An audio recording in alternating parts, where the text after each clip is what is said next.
So how do you heal from codependency? I have 5 ways that I'm going to walk you through right now. But first, my name is Michelle Ferris. I'm a psychotherapist and anger management specialist, and I love helping people heal their relationships. So first off is when you're codependent, you most likely give too much to other people and you neglect yourself. So the first task in recovery is going to be start prioritizing your self-care.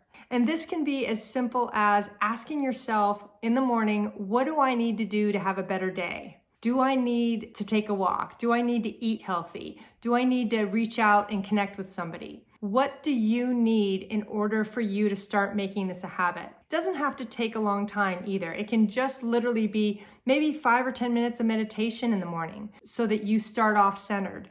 Because part of what happens when you're codependent is that you give so much to other people that there's nothing left for you.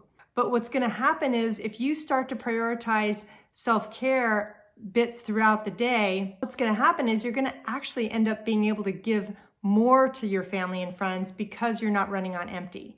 And that's a really good sign in recovery. So the second task is I want you to start asking for what you want. Now, this could be a favor, this could be asking somebody for support or to fill in for you if you're too tired to do something, or even just asking your partner to help around the house. These are ways we start to feel like our needs matter. Because if our relationships are only about us giving and never receiving, then you're gonna start to feel invisible. And it's gonna create a lot of hurt and a lot of resentment. I know it did for me.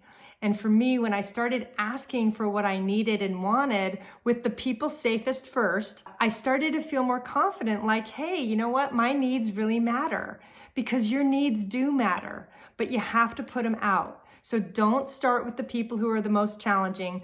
Start with the people who you know are probably going to say yes and support you because they love you so much, okay? Number 3. Notice when you want to start fixing or changing or rescuing somebody else. Now, as codependents, we're notorious for this. We are really good at seeing somebody else's issues because that's part of our sensitivity. But the problem is that when we do that and we step into somebody else's problems and start fixing them, we're really overstepping our boundaries at that point. And often that can create some unhealthy dynamics in the relationship. So what I want you to do instead is I want you to get that focus off of them and I want you to redirect it to some form of self-care. Now, it doesn't mean you're not going to show support, and we're going to get to that in the next one. But I want you to notice when you start to feel compelled to help that other person.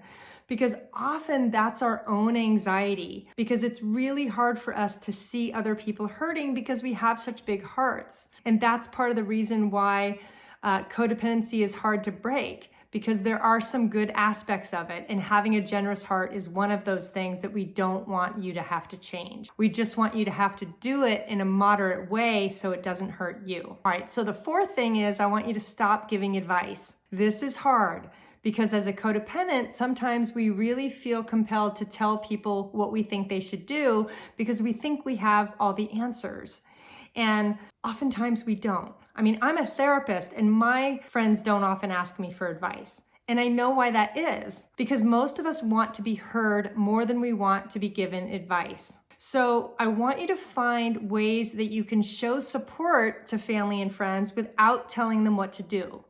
So this might be validating their experience, or listening and feeding back what you heard, or asking them, what can I do to support you? Sometimes that's the best question, because you'll be surprised that some people often all they want is a listening ear.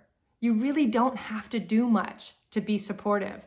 But sometimes we learn that we have to give advice or to fix it in order to be helpful, and we really don't. Now, the 5th one is I want you to start practicing saying no or giving a different opinion. Because part of what happens when you're codependent is that you don't say no. You always say yes because you want to be helpful and you want to contribute. And let's face it, you probably are contributing in a major way in your life, in your family's life, in your community. And I don't want you to stop that, but I want you to have some balance. Because when I couldn't say no, I was secretly resentful. And I really felt obligated to say yes versus choosing to say yes. And that's a really important distinction in recovery, because when I say yes now, I mean it. And that doesn't mean that sometimes I'm not going to say yes to something that I don't want to do, but I'm much more mindful of when I do that, and it's not a pattern anymore. I don't always do that, but once in a while, if the person means a lot to me, I will inconvenience myself, because that's okay. I think that's part of being a supportive person in life, is that yes, sometimes we're going to sacrifice ourselves a bit to help others out. But if it's too much and we're sacrificing ourselves all of the time, then it really doesn't work well, because it's going to bite us in the end. All right. So these are 5 concrete things you can do to start recovering from codependency and to really make your relationships healthier. So if you like this video, please click the like button and subscribe, because I am posting regular content on relationship help, codependency, anger, communication, lots of stuff to help you have healthier relationships in the long run. Okay, thanks so much for being here. Bye.